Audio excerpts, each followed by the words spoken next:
Doctor Babasaheb आंबेडकरांनी 140 कोटी भारतीयांसाठी संविधान लिहिलं. या देशाला तोडण्याचा प्रयत्न केला तर आम्ही त्याला गाडून टाकू असा इशारा रिपाईचे राष्ट्रीय अध्यक्ष तथा केंद्रीय सामाजिक न्याय राज्यमंत्री रामदास आठवले यांनी दिला आहे. आम्ही वाढवत आहोत भारताची शान, कोण बदलेल माझ्या बाबांचं संविधान, अशी काव्यात्मक पुष्टीही त्यांनी यावेळी जोडली. बाबासाहेब आंबेडकरांनी या देशाचं संविधान लिहिलेलं आहे ते 140 कोटी लोकांसाठी, फक्त आमच्यासाठी नाही. मराठा असेल, ब्राह्मण असेल, माळी असेल, भटका विमुक्त असेल, ओबीसी असेल, दलित असेल, मातंग असेल, बौद्ध असेल, हिंदू असेल, ख्रिश्चन असेल, जैन असेल, बौद्ध, सगळ्या जाती धर्माच्या लोकांसाठी बाबासाहेबांनी संविधान लिहिलं. फक्त ते लिहिलं नाही तर बाबासाहेबांनी हा देश मजबूत केला.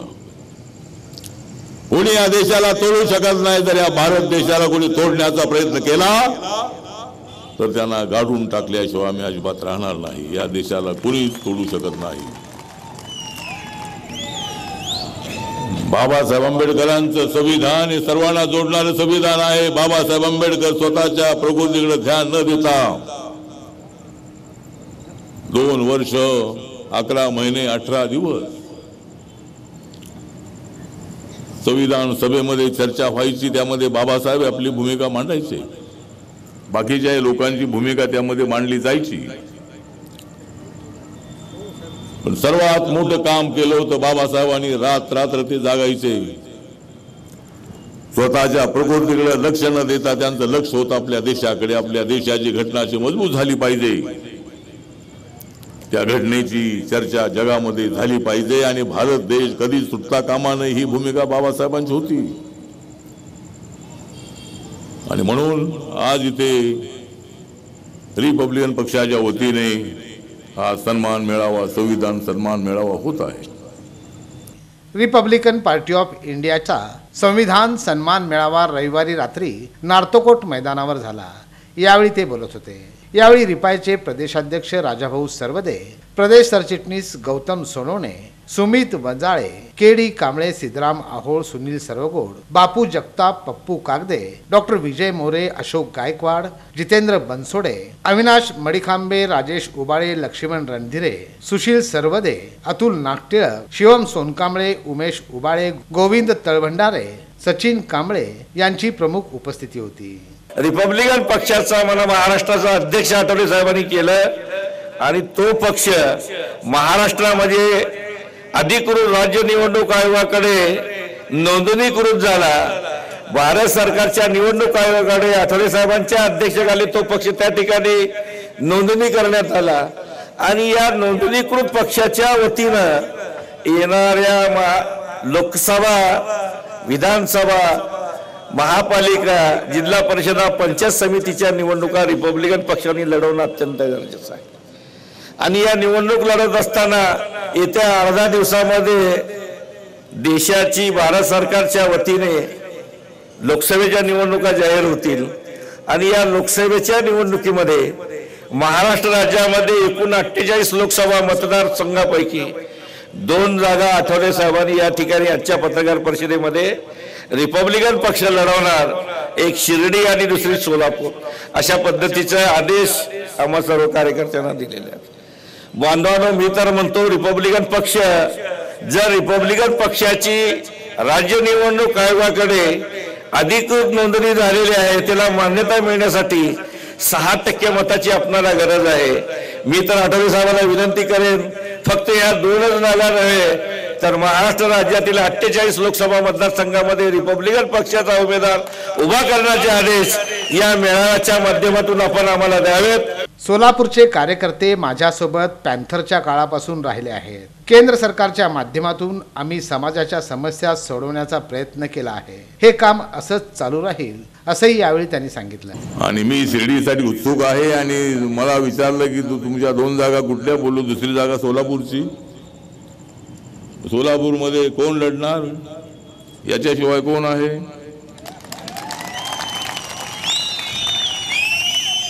पॅन्थरच्या चळवळीमध्ये हे सगळे जण माझ्या पाठीशी उभे राहिले. मला त्यांनी फार मोठं बळ दिलं. गावागावामध्ये भारतीय दलित पॅंथरच्या छावण्या स्थापन करण्यासाठी ते झंझावाताप्रमाणे माझ्या पाठीशी उभे राहिले. गावागावातल्या समस्या जाणून घेऊन त्यांना न्याय देण्याचा मी प्रयत्न केला. गोरगरीब असणाऱ्या वस्तीतल्या माणसावर जर कोणी अन्याय करत असेल तर याद राखा, हा पॅंथर तुमच्यावर झेप घेतल्याशिवाय राहणार नाही अशी भूमिका मी मांडली. या रिपाईच्या मेळाव्याला कार्यकर्त्यांनी मोठी गर्दी केली होती. डॉक्टर बाबासाहेब आंबेडकर यांच्या खुल्या पत्रातील जो रिपब्लिकन पक्ष होता तो रिपब्लिकन पक्ष फक्त चालवण्याचे काम संघर्ष नायक रामदासजी आठवले साहेबांनी केलेलं आहे. आजपर्यंत भरपूर रिपब्लिकन पक्षाच्या बांधण्या झाल्या, रिपब्लिकन पक्ष स्थापन झाले, त्याच्यामध्ये ABCD असे खूप गट पडले, परंतु डॉक्टर बाबासाहेब आंबेडकर यांच्या खुल्या पत्रातील रिपब्लिकन पक्ष चालवण्याचे काम फक्त डॉक्टर रामदासजी आठवले साहेब यांनी केलेलं आहे आणि तो आजपर्यंत त्यांनी टिकवलेला आहे. याचा सर्वांचा आपल्याला अभिमान असणं गरजेचं आहे. हाच इतिहास आपण डोळ्यासमोर ठेवून लोकनेते राजाभाऊ सुर्वे साहेब असतील, महाराष्ट्र राज्य कार्यकारिणी असेल, या सर्वांच्या सोबत आपण उभारूया आणि या पद्धतीने आठवले साहेबांनी ज्या पद्धतीने रिपब्लिकन पक्ष तळागाळामध्ये पोहोचवलेला आहे त्या पद्धतीने युवा शक्ती आपण सर्व एकत्र होऊया आणि रिपब्लिकन पक्षाला ताकद देण्याचे काम करूया.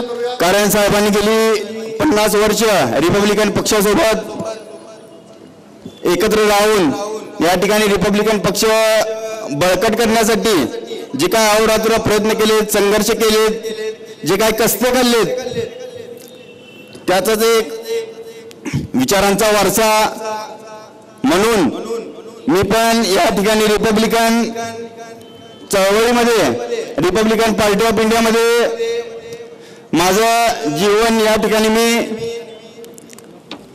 समर्पित करत आहोत. त्यामध्ये जी काही रिपब्लिकन पक्षाची अडचण असेल, संपूर्ण समाजाची अडचण असेल, त्याच्यामध्ये माझे सर्व सहकारी टीम जी रिपब्लिकन युथ आज सोलापूर शहर जिल्ह्यामध्ये काम करत आहे, त्यामध्ये बाबासाहेबांनी जी चळवळ अधोरेखित केली होती ती म्हणजे जी आर्थिक चळवळ प्रबळ करण्यासाठी, तसेच व्यवसायामध्ये येणाऱ्या प्रत्येक तरुणासाठी, गोरगरिबांसाठी ही रिपब्लिकन पार्टी, रिपब्लिकन युथ मी कायम त्यांच्या पाठीशी एकदम खंबीरपणाने, सक्षमपणाने या ठिकाणी उभे असून आम्ही समाजाचं कार्य या ठिकाणी मोठ्या प्रमाणात केलेलं आहे.